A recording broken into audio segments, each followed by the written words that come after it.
Hello नमस्कार दोस्तों, स्वागत करता हूं आपका मेरे YouTube channel Rohit Kumar study for job में। दोस्तों, आज की इस वीडियो में हम जिस टॉपिक पर बात करने वाले हैं वो है आर्किमिडीज का सिद्धांत। दोस्तों, टॉपिक एक जरूर है लेकिन इसके अंदर हम बहुत सारी चीजों को जानेंगे। ठीक है, तो आर्किमिडीज के सिद्धांत के बारे में आज हम इस वीडियो में बातों को जानेंगे। तो भाई साहब, सबसे पहले हम बात समझते हैं ये आर्किमिडीज का जो सिद्धांत है ये किससे संबंधित है। तो भैया, ये आप जो डूबते हो तैरते हो, है नी, डूबना तैरना ये जो लगा हुआ रहता है ना, कोई वस्तु हमने पानी में डाली, लोहे की कील डूब गई और भैया एक लकड़ी का गुटका डाला, वो तैर रहा है। ये सारी चीजें किस पर डिपेंड है? आर्किमिडीज के सिद्धांत पर। ठीक है, तो इसी आर्किमिडीज जो है ये एक व्यक्ति का नाम है, ये एक वैज्ञानिक थे जिन्होंने क्या है, जिन्होंने ये अपना एक सिद्धांत दिया कि कोई वस्तु कब तैरेगी, कोई वस्तु कब डूबेगी और कोई वस्तु डूबते हुए कब तैरेगी, यानी ये सारी बातें इन्होंने बताई। तो इस सिद्धांत के बारे में आज हम जानेंगे। तो मैं आपको बताऊं मेरे दोस्तों कि जो आर्किमिडीज का सिद्धांत है इसमें क्या क्या बातें बताई गई हैं, हम उन्हीं बातों पर हम जिक्र करेंगे। तो आर्किमिडीज भाई साहब ने ये कहा कि भैया अगर कोई वस्तु मान लीजिए कि ये आपकी क्या है, हम एक अपना तालाब बना लेते हैं। ये मान लीजिए एक तालाब है, ठीक है, और इस तालाब में अगर मान लीजिए हम कोई वस्तु को डालते हैं, भाई ये मान लीजिए फुल भरा हुआ तालाब है जी, बिल्कुल पता ही ऊपर तक टमाटम भरा पड़ा है, एक भी बूंद खाली ना भाई साहब, एक भी बूंद। ठीक है, तो हुआ क्या, अब इस तालाब में मान लीजिए हम कोई पत्थर डालते हैं। ठीक है, तो पत्थर डालेंगे तब होगा क्या, भाई वो पत्थर ऐसे डाला और यहाँ नीचे जाकर बैठ जाएगा या नहीं। लेकिन उससे होगा क्या कि भाई साहब यहाँ से कुछ पानी तो निकलेगा। तब उन्होंने क्या काम करा, इस पानी को एकत्रित कर लिया, यानी ये जो पानी निकला है, ये जो पानी यहाँ से निकला पत्थर को डालने के बाद, इसको बहने नहीं दिया। आप ऐसे समझिए ये तालाब नहीं है, एक बीकर है और ये बीकर पूरा पानी से भरा हुआ है और इसमें हमने क्या है, एक पत्थर डाला। पत्थर डालने के बाद पानी निकला और जो पानी निकला उसको हमने इकट्ठा कर लिया एक दूसरे बर्तन में। ठीक है, अब आर्किमिडीज भाई साहब ने क्या काम करा कि ये जो पानी निकला है इस पानी का भार मापा, इस पानी का कितना भार है, ठीक है, यानी वजन मापा। अच्छा, मान लीजिए इस पानी का जो भार आया, मान लेते हैं समथिंग के 50 किलो आया। भाई मान लीजिए अंदाजे में क्या जा रहा, 50 केजी। ठीक है, 50 किलो द्रव्यमान का मान लीजिए ये पानी निकल कर आया। अब हमने क्या काम करा, आर्किमिडीज भाई साहब ने इस पत्थर को निकाला और इस पत्थर को जाना, यानी ये है पानी। और अब हमने पत्थर को निकाल लिया भैया बाहर, और पत्थर को जब हमने तोला तो पता चला कि भाई साहब पत्थर का जो वेट है वो, अब ये जो निकला हुआ पानी है इससे क्या है, बहुत अधिक है। इससे क्या है, बहुत अधिक है। मान लेते हैं कि पत्थर जो है,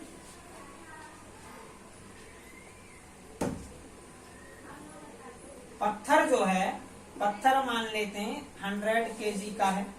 ठीक है जी, पत्थर कितने केजी का है, तो पत्थर निकलेगा मेरे भाई 100 केजी का।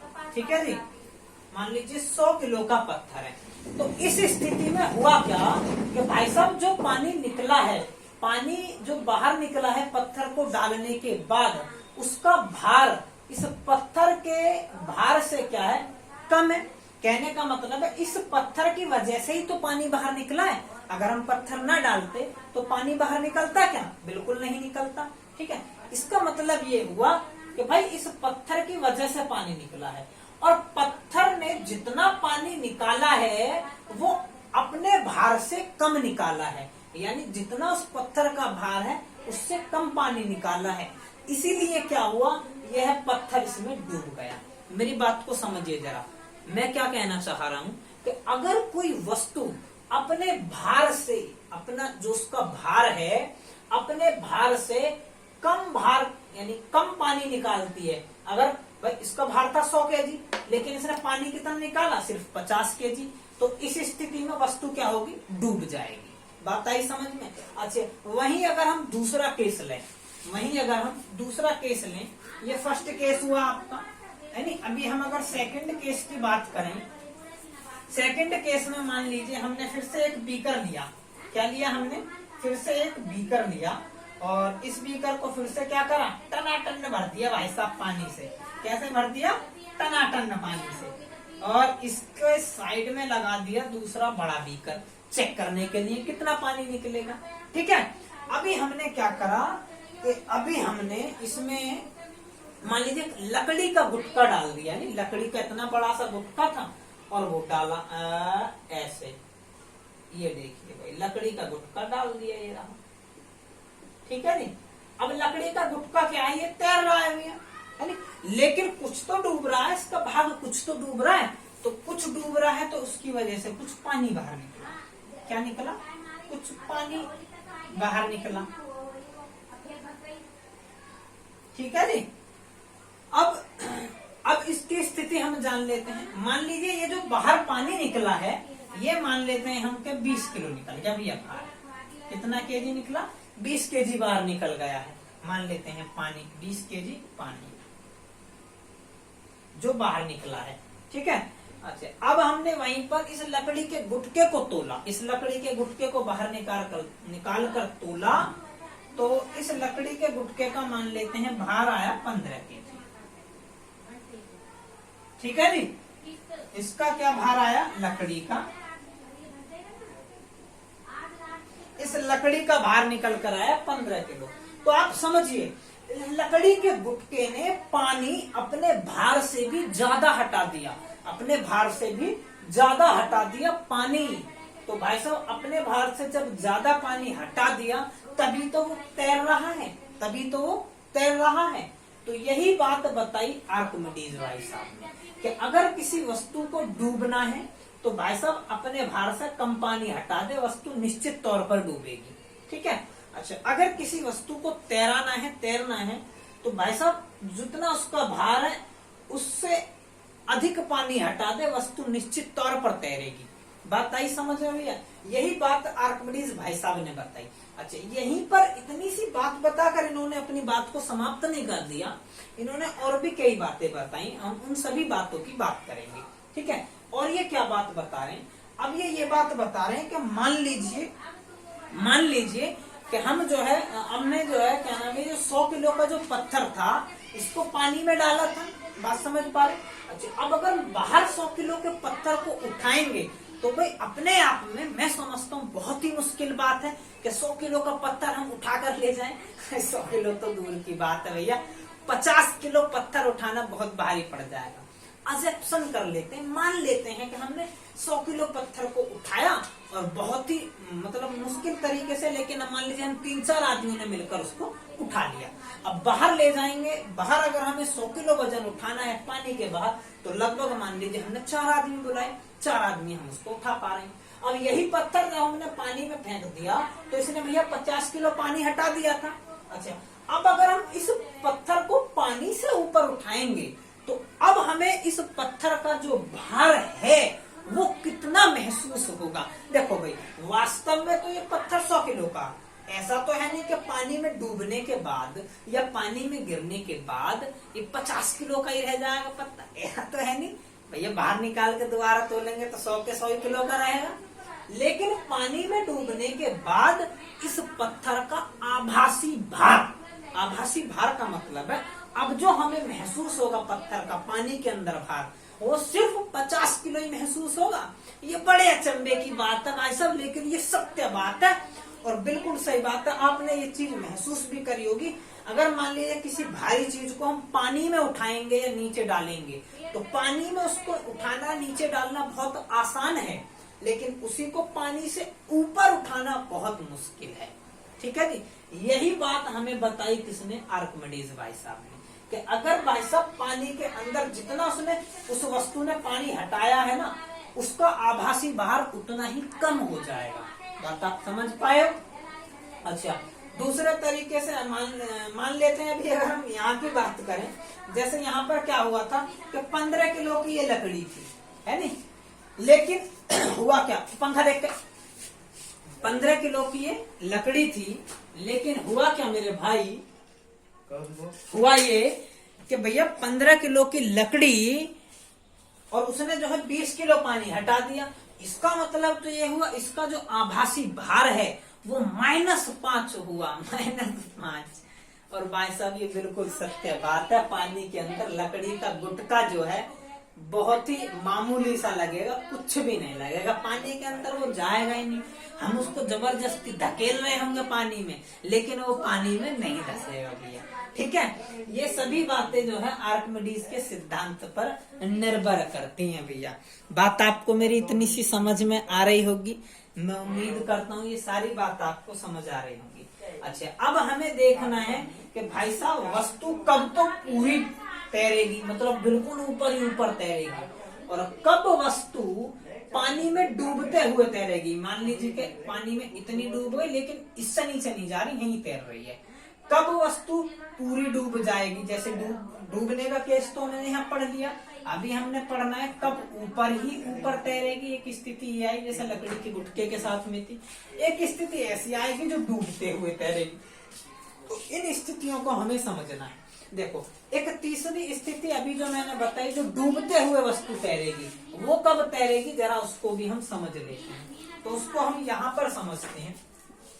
हम फिर से एक बीकर लेते हैं मेरे भाई, और इसको क्या करते हैं, बिल्कुल भर देते हैं। और कैसा भर देते हैं भैया, टनाटन। कैसा, बिल्कुल टनाटन इसको हम भर देते हैं। एक्सक्यूज मी, बस 2 मिनट भाइयों, थोड़ी लाइट की दिक्कत आई, अभी मैं इसको देख लेता हूँ। ठीक है, अभी ठीक है बिल्कुल। चलिए शुरू करता हूँ। तो भैया तीसरा पॉइंट हम कह रहे थे, हमने फिर से पानी भर लिया, और कैसा भर लिया, बिल्कुल टनाटन, दूसरा बीकर भर लिया। और अब हमने क्या काम करा कि अब हमने एक, मान लीजिए एक रबड़ की, मान लीजिए बॉल डाल दी, रबड़ की, रबड़ है ना, रबड़ की बॉल मान लीजिए हमने इसमें डाल दी। और डालने पर हुआ क्या कि वो यहाँ पर आपका जो है तैरने लगा पानी।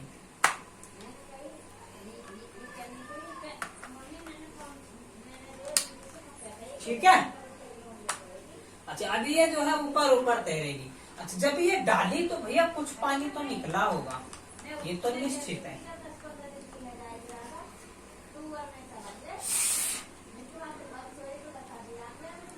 ठीक है ना भैया, बिल्कुल सही, कोई दिक्कत यहाँ तक। अच्छा, इसके बाद होगा क्या, अभी इसमें जो ये पानी निकला है हम इसका वेट करेंगे। भाई कैसी स्थिति बनी है यहाँ पर, तीसरी स्थिति। इसमें होगा, हुआ क्या होगा मैं आपको बता देता हूँ। इसमें कैसी सिचुएशन है, मान लीजिए ये जो पत्थर है, ये सॉरी रबर की बॉल है, इसका भार मान लीजिए 20 केजी। ठीक है जी, इसका भार क्या सा वैसा 20 केजी।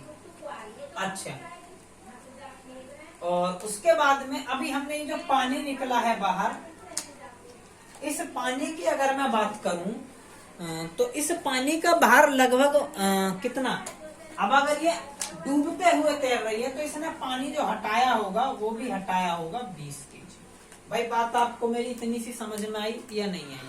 अब मैं ये कहना चाह रहा हूँ, अगर कोई वस्तु डूबते हुए तैर रही है, यानी पूरी डूब गई लेकिन अंदर नहीं जा पा रही, फिर भी तैर रही है, तो उस स्थिति में हुआ क्या होगा कि वस्तु ने अपने भार के बराबर पानी हटाया होगा। यानी वस्तु 20 केजी की है तो उसने 20 केजी ही पानी हटाया होगा। भाई बात इतनी सी समझ में आ रही है।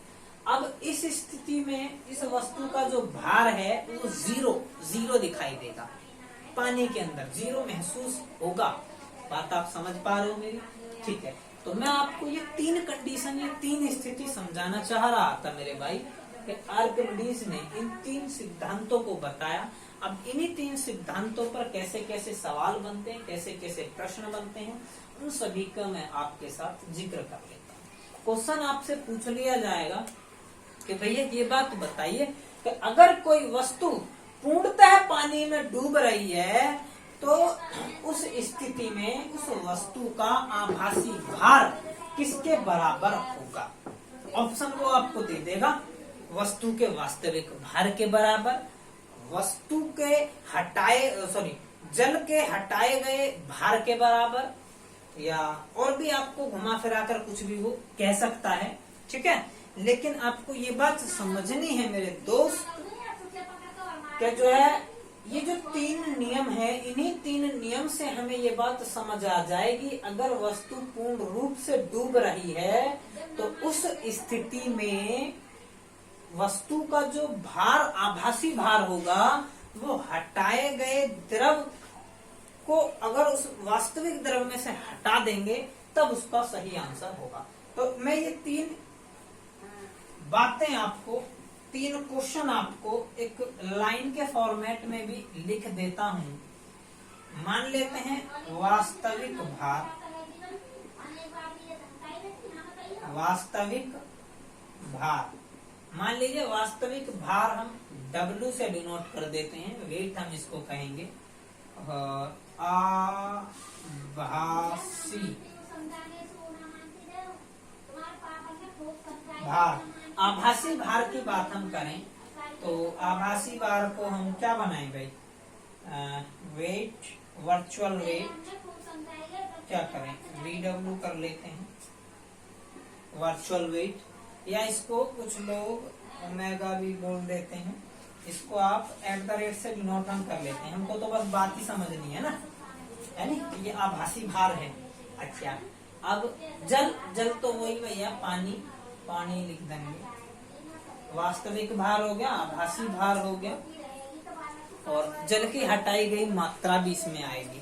ठीक है जी, एक क्या चीज आएगी इसमें, जल की हटाई गई मात्रा भी इसमें आएगी, कोई दिक्कत नहीं है।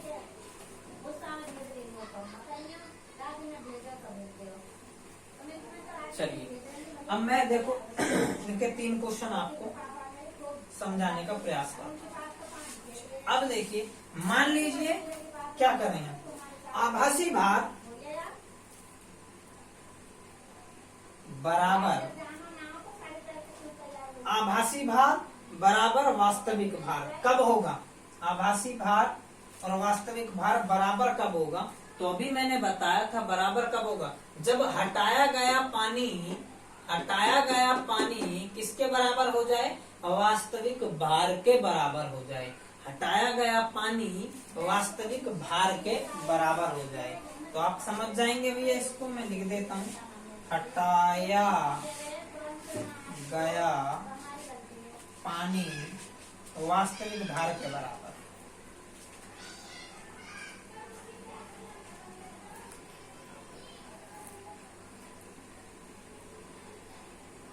ठीक है जी, हटाया गया पानी जो है, हटाया गया पानी का भार, हटाया गया पानी का भार वास्तविक भार के बराबर हो जाए। ठीक है जी। अच्छा, एक तो ये केस बन जाएगा, तीनों केस हैं ऐसे ही लिखने। एक वो कहेगा कि भाई साहब ये जो आपका आभासी भार है ये अधिक कब होगा और किससे अधिक होगा, आभासी भार, सॉरी आभासी भार अधिक होगा क्या, नहीं, अगर आभासी भार कम हो जाए,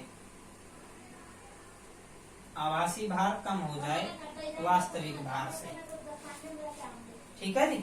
तो इस स्थिति में क्या होगा, आभासी भार अगर कम हो जाए वास्तविक भार से, तो उस स्थिति में मैंने यहाँ पर बताया था कि आभासी भार हमें कब कम लगेगा वास्तविक भार से, जब वस्तु डूब मतलब तैर रही हो, ऊपर ही ऊपर तैर रही हो, यानी आंशिक रूप से भी हम उसको तैरना मान सकते हैं। ठीक है, तो ये वाली सिचुएशन बन जाएगी। ठीक है भैया, तो यही सारी चीजें एक्चुअल में मैं आपको बताऊं। अब इन्हीं 3 फॉर्मेट से लिखित रूप में आपसे क्वेश्चन कर सकते हैं। ठीक है, तो चलिए दोस्तों, और भी मैं इसके बारे में अभी आपको बताता हूं। हाँ जी, तो 1 मिनट और मुझे इसमें बात बतानी थी आपको। हाँ जी, इसमें एक चीज हम और जान लेते हैं भैया, कि मैं आपको बता दूं एक बात, कब वस्तु हमारी जो है वो क्या नाम है, क्या करेगी,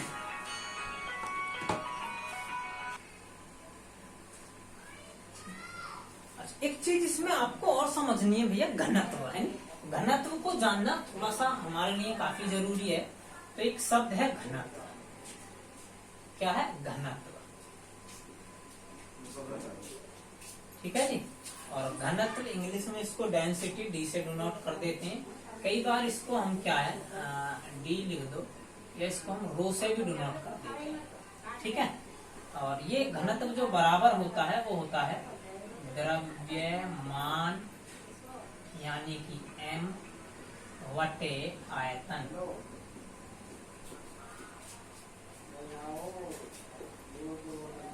ठीक है जी, द्रव्यमान वटे आयतन। घनत्व जो है द्रव्यमान वटे आयतन होता है। इस घनत्व को हमें क्यों जानने की आवश्यकता पड़ी, मैं इस बात को आपको जरूर बताता हूँ। भाई घनत्व जो है, घनत्व भी डिपेंड करता है वस्तु को तैरने या डूबने पर, ठीक है, या आसानी से तैरना या कठिनाई से तैरने पर, ठीक है। अगर देखो, अगर कोई वस्तु डूबना या तैरने वाले कंडीशन है तो उसमें घनत्व का क्या रोल है मैं आपको बता देता हूँ। हमेशा कम घनत्व की वस्तु तैरेगी अधिक घनत्व वाले तरल में। बात समझ पा रहे हो? यानी तरल का जिसमें वस्तु को तैरना है, ठीक है, जिस तरल में वस्तु को तैरना है उसका घनत्व कैसा होना चाहिए, उच्च होना चाहिए, हाई होना चाहिए, अधिक होना चाहिए। बात आप समझ पा रहे हैं? अगर किसी वस्तु को तैरना है तो उसका घनत्व अधिक होना चाहिए, ठीक है। अच्छा, और जो वस्तु है, जो खुद वस्तु है, उसका घनत्व कैसा होना चाहिए, उस तरल की अपेक्षा कम होना चाहिए। तभी उस तरल में वस्तु आसानी से फ्लोट कर पाएगी, तैर पाएगी। मेरी बात आप समझ पा रहे हैं? यानी अगर हमें मान लीजिए स्विमिंग करना है, खुद हम अपनी बात कर लेते हैं, तो मान लीजिए 2 स्विमिंग पूल हैं, एक की डेंसिटी कम है, एक की डेंसिटी उससे थोड़ी सी ज्यादा है। तो हमें जो तैरने में आसानी होगी वो कौन से स्विमिंग पूल में होगी, तो वो हमें उस स्विमिंग पूल में आसानी होगी जिसका घनत्व अधिक है, उच्च है। बात आप समझ पाए? तो इससे आप एक लाइन याद रखेंगे कि कम घनत्व की वस्तु अधिक घनत्व के तरल में तैरती है। बात आई समझ में आप? है? चलिए, अच्छा, और हम इसमें क्या बात जानेंगे भैया घनत्व के बारे में। इसमें हम एक चीज और पढ़ लेते हैं, आर्किमिडीज में ही क्या पढ़ेंगे। हाँ, एक है उत्प्लावन बल। क्या है? एक उत्प्लावन बल। उसका जिक्र हमने नहीं किया, जबकि उसका जिक्र करना बहुत ही जरूरी है। उत्प्लावक बल कह देते हैं, उत्प्लावन बल, ठीक है भैया। एक टर्म क्या है, ये टर्म है मेरे भाई उत्प्लावन बल। कुछ किताबें इसको उत्प्लावक बल लिखती हैं और इसी को ही बोल देते हैं उत्प्रेक्ष बल। बात आप मेरी समझ पा रहे हैं? उत्प्लावन बल, उत्प्लावक बल, या इसी को कह दो आप उत्प्रेक्ष बल, ठीक है। अब ये कौन सा बल है भाई? तो ये बल है भैया, मैंने आपको बताया था ना कि ये 100 किलो का पत्थर है, लेकिन पानी के अंदर ये अगर हम इसको उठाएंगे ना तो ये हमें 50 किलो का ही लगेगा और हमें आसानी से उठाने में आ जाएगा। मतलब बात मेरी समझ पा रहे हो? आप कोई भी चीज पानी के अंदर देखना, कोई भी आप 2 लीटर की बोतल को ही देख लेना, बाहर उसको निकालेंगे पानी से तो वजन लगेगा, लेकिन पानी के अंदर जब हम उसे ऊपर नीचे कर रहे होंगे तो बड़ी आसानी से हो रही होगी, ठीक है। तो अब इस वस्तु में नीचे से ऊपर की ओर एक बल कार्य कर रहा होता है, एक बल काम कर रहा होता है जो इस वस्तु को आसानी से उठाने में मदद करता है, यानी ऊपर की ओर लगता है वो बल। तो उसी बल को हम क्या कह देते हैं? उत्प्लावन बल कह दो, उत्प्लावक बल कह दो, चाहे आप उत्प्रेक्ष बल कह दो। यही बल है जो वस्तु में पानी के नीचे से ऊपर की ओर को लगता है, यही है वो उत्प्लावक बल या उत्प्लावन बल, ठीक है। तो चलिए दोस्तों, धन्यवाद वीडियो देखने के लिए। अगर वीडियो पसंद आई हो तो यार लाइक कर देना, वीडियो को शेयर आप चाहें तो कर सकते हैं, और चैनल पर नए हैं तो सब्सक्राइब कर देना दोस्तों। कैसी लगी वीडियो कमेंट करके जरूर बताना। धन्यवाद दोस्तों।